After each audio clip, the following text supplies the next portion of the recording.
दानापुर के बेहटा में SBI bank में महिलाओं का पॉकेटमार गैंग सक्रिय है। महिलाओं का ये गैंग बैंक में घुसकर ग्राहकों के बैग से पैसों की चोरी करता है। चोरी की ये वारदात सीसीटीवी में कैद हो गई। तस्वीरों में देख सकते हैं कि पीले सूट में एक महिला बगल के ग्राहक के बैग से अपने दुपट्टे की आड़ में पैसे निकालती नजर आ रही है और उसका सहयोग करने के लिए पीछे 2 महिलाएं खड़ी है।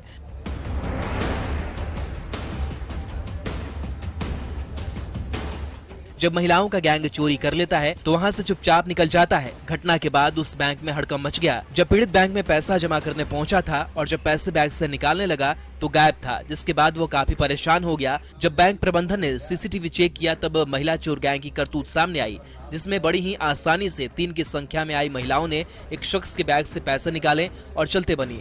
पीड़ित ने बताया कि उसके बैग में 57,000 रुपए थे, जिसे वो बैंक में जमा करने आया था। पीड़ित ने मामले की बेहटा थाने में लिखित शिकायत दर्ज कराई है। पुलिस मामले की जांच में लगी है। बिहार झारखंड में बनने वाले गंगा सेतु का काम शुरू हो गया है। ये पुल 1900 करोड़ की लागत से बन रहा है। गंगा नदी में बनने वाले इस पुल से सड़क की लंबाई लगभग 22 किलोमीटर है।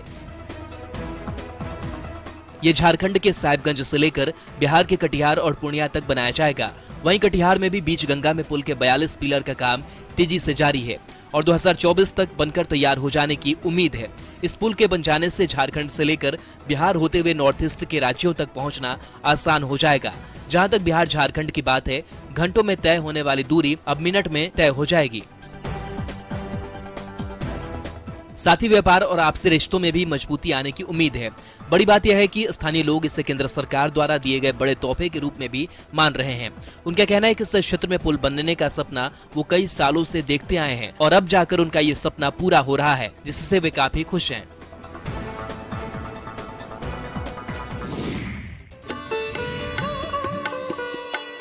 देवघर के बाबा मंदिर में श्रद्धालुओं के हित में शीघ्र दर्शन की व्यवस्था फिर से बहाल कर दी गई है। लखराज जमीन हस्तांतरण और निबंधन नहीं होने के विरोध में कई दिनों से इसे बंद कर दिया गया था। इसे आज से सुचारू रूप से चालू कर दिया गया। आज सुबह से शीघ्र दर्शन काउंटर से तीर्थ पुरोहित शीघ्र दर्शन पास लेकर श्रद्धालुओं को शीघ्र दर्शन प्रवेश द्वार से प्रवेश कराकर पूजा अर्चना कराने में जुटे रहे। वहीं डीसी ऑफिस की ओर से जारी वीआईपी पास लेकर पहुंचे श्रद्धालुओं ने भी पूजा अर्चना की। आपको बता दें कि लखराज जमीन को लेकर पंडा धर्मरक्षणी सभा के महामंत्री कार्तिक नाथ ठाकुर के आह्वान पर तीर्थ पुरोहितों की ओर से शीघ्र दर्शन पास नहीं कटाया जा रहा था, लेकिन अब अनशन समाप्त होने के बाद ये व्यवस्था फिर से शुरू कर दी गई है। इससे लेकर श्रद्धालुओं में खुशी का माहौल दिख रहा है।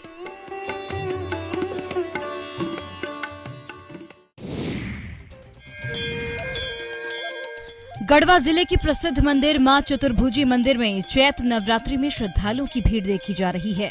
यहां छत्तीसगढ़, यूपी, एमपी, बिहार सहित झारखंड के अलग अलग जगहों से श्रद्धालु पहुंचते हैं। केतार प्रखंड में मां चतुर्भुजी की प्रतिमा है। यहां भक्तों की मनोकामना पूर्ण होती है। पौराणिक कहानी के अनुसार राजा दक्ष प्रजापति जब यज्ञ में भगवान शिव को नहीं पूछे थे तो माता सती शिव के अपमान को बर्दाश्त नहीं कर सकी और अग्निकुंड में समा गई थी। तब भगवान माता सती को लेकर जा रहे थे, तब इसी गढ़वा के मार्ग से गए थे, जिसमें माता का कुछ शरीर का भाग यानी दाहिना भुजा की हथेली गढ़वा के इसी स्थान पर गिरी थी, जिसे लोग आज केतार के नाम से जानते हैं। मान्यता है कि इस स्थान पर देवी की प्रतिमा प्रकट हुई थी और जब यहाँ के राजा ने देवी की प्रतिमा को ले जाने की कोशिश की तो वो यहाँ प्रतिमा को नहीं ले जा सके और अंत में राजा को हार मानकर इस स्थान पर मंदिर बनवाना पड़ा।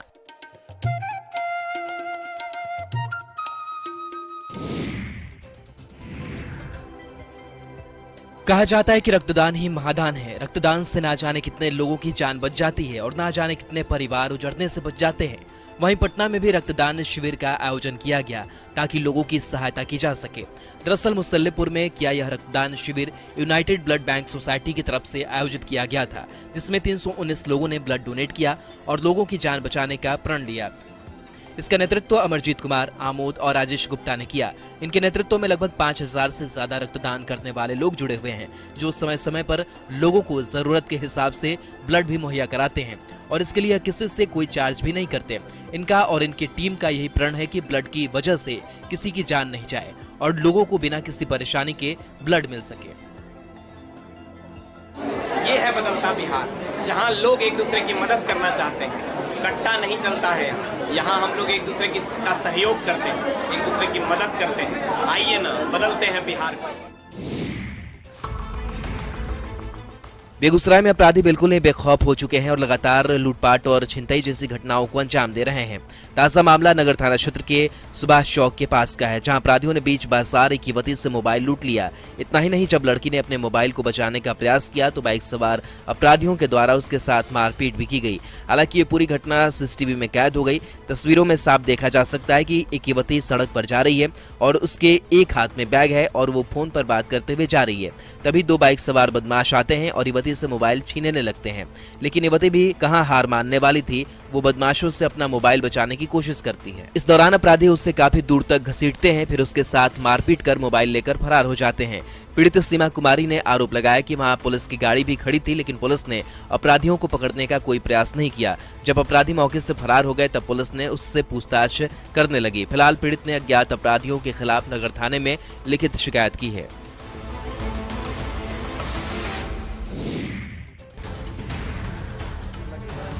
जमुई पुलिस ने सरकारी कर्मचारी बनकर लूटपाट करने वाले गिरोह का पर्दाफाश किया। पुलिस के मुताबिक इस गिरोह के सदस्य खुद को सरकारी कर्मचारी बताकर कार में लिफ्ट देने के नाम पर भोले भाले लोगों से लूटपाट करते थे। पुलिस ने इस गिरोह के 4 सदस्यों को गिरफ्तार किया है। इनके पास से लूट के 10 मोबाइल और एक ऑल्टो कार बरामद किया गया है। बताया जा रहा है कि ये शख्स वही है जो राहगीर और यात्रियों को कार में लिफ्ट देते हुए उन्हें लूट लिया करते थे। सबसे हैरानी की बात यह है कि लिफ्ट देकर लूट की घटना को अंजाम देने वाले सभी अपराधी खुद को सरकारी अधिकारी बताते थे, जिसमें एक शख्स खुद को बीडीओ बताते हुए पहले विश्वास जीतता था और लिफ्ट देकर सबसे पहले सरकारी प्रक्रिया का हवाला देकर उनके सामान को अपने कब्जे में ले लेते हैं। यहाँ तक कि एटीएम का पिन भी ले लेते हैं और फिर दूसरे वाहन आने की बात कह राहगीर को नीचे उतार भाग जाते थे।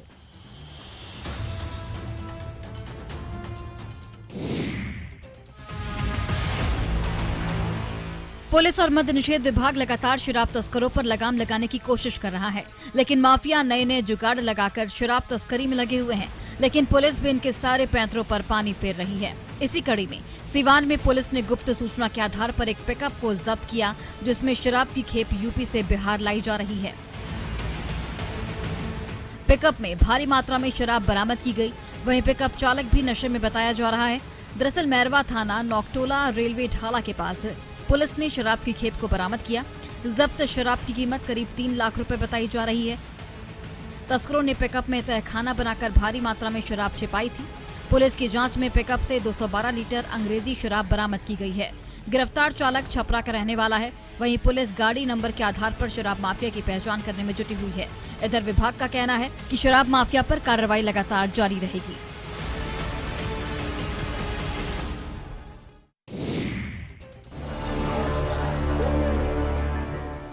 मुजफ्फरपुर कलेक्टेरिएट में नीलामी की ये प्रक्रिया उन गाड़ियों के लिए चल रही है जो शराबबंदी कानून के तहत जब्त की गई है। नीलामी वाली गाड़ियों को खरीदने के लिए लोगों ने जमकर बोली लगाई। वहीं गोपालगंज में शराबबंदी कानून के तहत 2022 से पहले जब्त 450 गाड़ियों की नीलामी हुई। 15 घंटे तक चली नीलामी में 1 करोड़ 10 लाख रुपए के राजस्व की प्राप्ति हुई। वहीं मुजफ्फरपुर में उत्पाद विभाग के द्वारा नीलामी में उत्पाद अधीक्षक संजय राय मौजूद रहे। उन्होंने बताया कि 2 दिनों तक नीलामी करनी है, जिसमें करीब 80 से अधिक गाड़ियों की नीलामी अब तक हो चुकी है, जिससे विभाग को काफी राजस्व की प्राप्ति हुई है। बताया जा रहा है कि गोपालगंज में 3 दिनों तक नीलामी की प्रक्रिया चली, लेकिन मुजफ्फरपुर में 26 मार्च को भी नीलामी होगी। तो अगर आप कम दाम में कार, बाइक या ट्रक खरीदना चाहते हैं तो आपके पास एक अच्छा मौका है।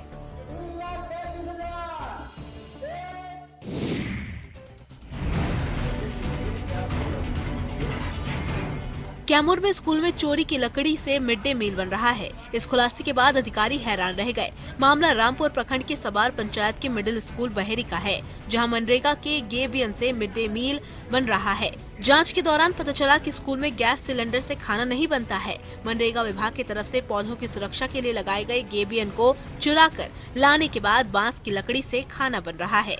इसे देखकर सभी हक्के बक्के रह गए। स्कूल में जांच के दौरान भारी कुव्यवस्था दिखी। स्कूल में बच्चों के खाने के लिए थाली नहीं है, बच्चे घर से थाली लाकर भोजन कर रहे हैं। वहीं 4 से 5 बच्चे खाना बनाने वाले बर्तन के ढक्कन में खाना खा रहे हैं। इन तस्वीरों को देखकर प्रमुख बीपीआरओ और जनप्रतिनिधि हैरान रह गए। अब अधिकारी इन लोगों पर कार्रवाई की बात कह रहे हैं।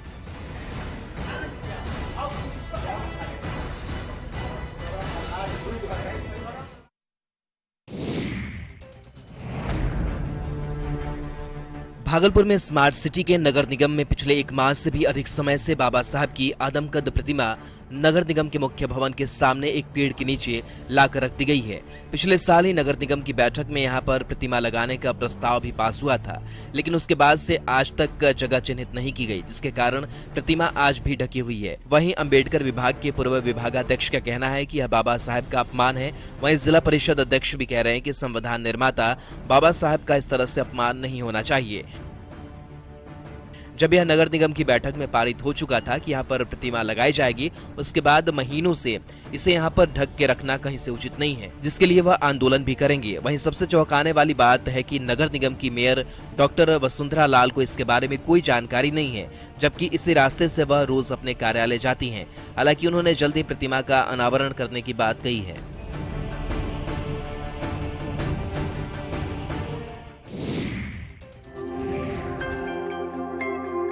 गिरिडीह में बगोदर के दिव्यांग संतोष कुमार प्रधानमंत्री के आत्मनिर्भर भारत के सपने को साकार करने में जुटे हैं। संतोष कुमार शारीरिक रूप से 50% से अधिक विकलांग हैं। इसके बावजूद भी समाज सेवा में जुटते हुए गांव की लड़कियों को सिलाई, कढ़ाई, पेंटिंग और कंप्यूटर के मुफ्त में शिक्षा देकर आत्मनिर्भर बना रहे हैं। इसके लिए सरकार से उन्हें कोई मदद नहीं मिल रही है। इसके बावजूद भी वे अपने संसाधनों से ही गांव की लड़कियों को स्किल्ड बना रहे हैं। उनका मानना है कि लड़कियां जब शिक्षित और स्किल्ड होंगी तभी घर, गांव और समाज विकास कर पाएगा। इस प्रयास के लिए कई बार उन्हें संस्थाओं की ओर से सम्मानित भी किया जा चुका है। वहीं इन बच्चियों के माता पिता का कहना है कि उनके बच्चे अब आत्मनिर्भर हो रहे हैं। यहाँ सीखे हुए हुनर से ये अब अपनी जीविका चला सकेंगे और आगे चलकर वे अपना और अपने परिवार का भरण पोषण कर पाएंगे।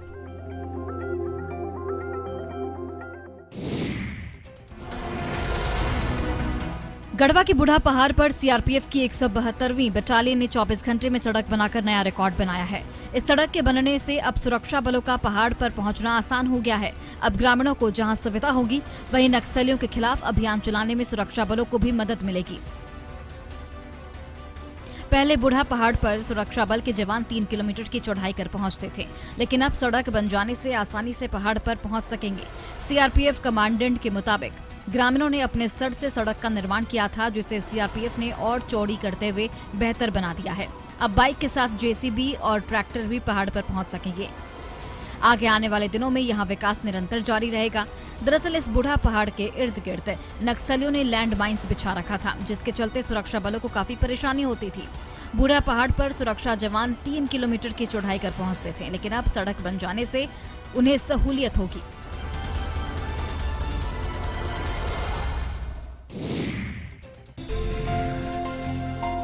महुआ झारखंड के ग्रामीण क्षेत्र में आर्थिक स्रोत का एक प्रमुख आधार है। ग्रामीण धान की तरह ही महुआ का भी सरकारी समर्थन मूल्य चाहते हैं। ग्रामीणों का कहना है कि बिचौलिए 25 रुपए किलो की दर से महुआ खरीद लेते हैं, जबकि बाजार में महुआ 40 रुपए प्रति किलो की दर से बिक रहा है। ऐसे में ग्रामीणों को उनके मेहनत का पूरा दाम नहीं मिल पाता है। आहले सुबह से ही ग्रामीण महुआ चुनने जंगलों में निकल जाते हैं। ग्रामीणों का कहना है कि 1.5 महीने तक महुआ उनके घरों में आर्थिक उन्नति लेकर आता है और अगर उसका समर्थन मूल्य तय कर दिया जाए तो उनकी आर्थिक स्थिति बेहतर हो सकेगी। महुआ का आदिवासी जनजीवन में बहुत ही महत्वपूर्ण स्थान है। महुआ आदिवासी समुदाय में आर्थिक समस्याओं को दूर करने में मददगार होते हैं। मार्च अप्रैल में आदिवासी महिला, पुरुष, बूढ़े, बच्चे, सभी परिवार के लोग सुबह से ही महुआ चुनने में लगे रहते हैं। महुआ फूल को बेचकर अच्छी रकम की आमदनी होती है, लेकिन महुआ पर सरकारी समर्थन मूल्य नहीं मिलने की वजह से अब उन्हें नुकसान उठाना पड़ा है।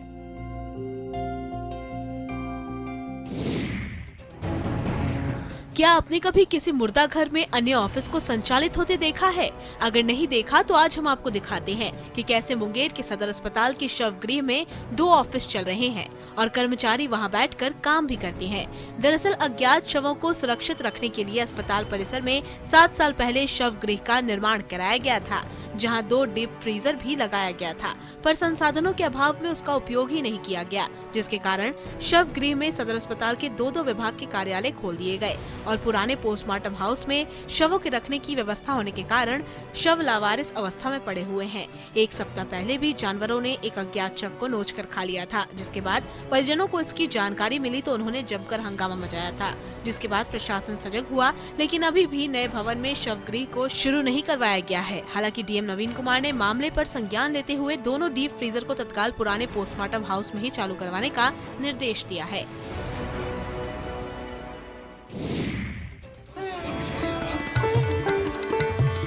नवरात्रि का आज चौथा दिन है और पूरे देश में मां कुष्मांडा की पूजा हो रही है।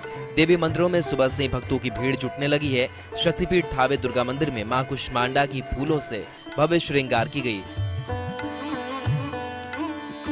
सुबह की आरती में काफी संख्या में भक्तों की भीड़ जुटी। आरती के दौरान मंदिर परिसर में घंटा और ढोलक बजने लगे। यहाँ नवरात्रि के 9 दिन मां का श्रृंगार अलग अलग रंग के फूलों से किया जाता है। जिन भक्तों की माता मनोकामना पूरी करती हैं, वह यहाँ आकर फूलों से माता का भव्य श्रृंगार करते हैं। मान्यता है कि माता के दरबार में सच्चे मन से जो भी भक्त आते हैं, माता उनकी मुरादें पूरी करती हैं। इसलिए नवरात्र के 9 दिन यहाँ भक्तों की भारी भीड़ रहती है। यहाँ दूसरे राज्यों से भी भक्त आते हैं और माँ की आराधना करते हैं। माता रानी का पट खुलने की वजह से काफी उत्साह लोगों में देखा जा रहा है और भक्तों की काफी भीड़ चल रही है, जिससे कि लोगों भी काफी खुश नजर आ रहे हैं।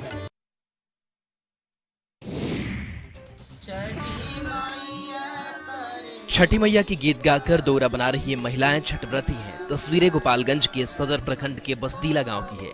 महापर्व छठ में बांस से बने सुपली और दौरा का खास महत्व है। ऐसे में छठ व्रत करने वाली महिलाएं गीत गाकर सुपली और दौरा बना रही हैं। ये महिलाएं छठ पूजा में खुद के लिए और आस पड़ोस के लोगों के बीच बिक्री करने के लिए दौरा और सुपली का निर्माण कर रही हैं। इन महिलाओं का कहना है कि अमीर हो या गरीब, इसी सुपली और दौरा से छठ माता की पूजा करते हैं। उन्हें इसकी मेहनत और लागत की कीमत नहीं मिल पाती है। ऐसे में सरकार को चाहिए कि उनकी कला को ब्रांड के रूप में विकसित किया जाए और समृद्ध बनाया जाए, ताकि बांस से बनी वस्तुओं की कला विलुप्त ना हो। आज नहाय खाए से महापर्व की शुरुआत हो गई है। 26 मार्च को खरना होगा। 27 मार्च की शाम को सूर्यदेव को पहला अर्घ दिया जाएगा। 28 मार्च को सुबह का अर्घ दिया जाएगा। जिला प्रशासन ने शहर के घाटों की साफ सफाई कराकर लाइटिंग की व्यवस्था करने का निर्देश दिया है।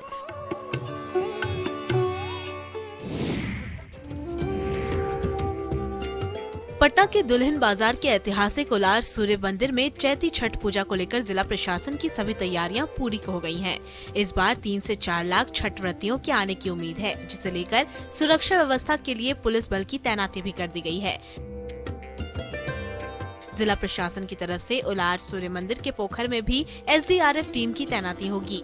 इसके अलावा मंदिर प्रशासन की तरफ से भी तैयारी पूरी कर ली गई है। बता दें कि देश के 12 सूर्य मंदिरों में शामिल उलार सूर्य मंदिर भी है, जहां साल के दोनों छठ पूजा में लाखों संख्या में श्रद्धालु और छठ व्रती दूर दराज से पूजा करने आते हैं। दरअसल बिहार में नवरात्र के साथ ही चैती छठ पूजा का भी खास महत्व होता है। भगवान भास्कर को अर्घ्य देकर लोग आराधना करते हैं। सूर्य भगवान को व्रती पहला अर्घ्य शाम और दूसरा अर्घ्य अगले सुबह सूर्योदय के समय देते हैं, जिसे लेकर उलार सूर्य मंदिर में भी काफी भीड़ देखी जाती है।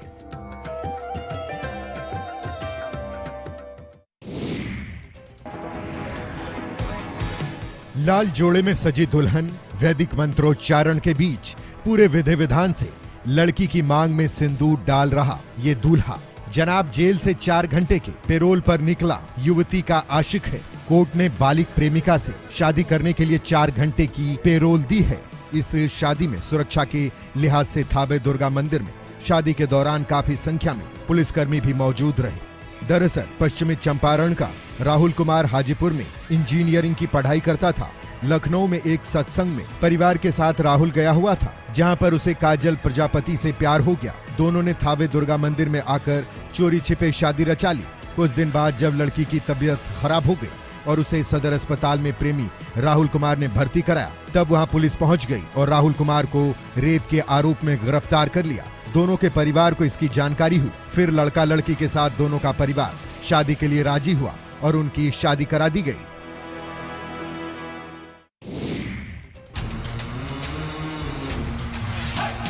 देश में अभी कई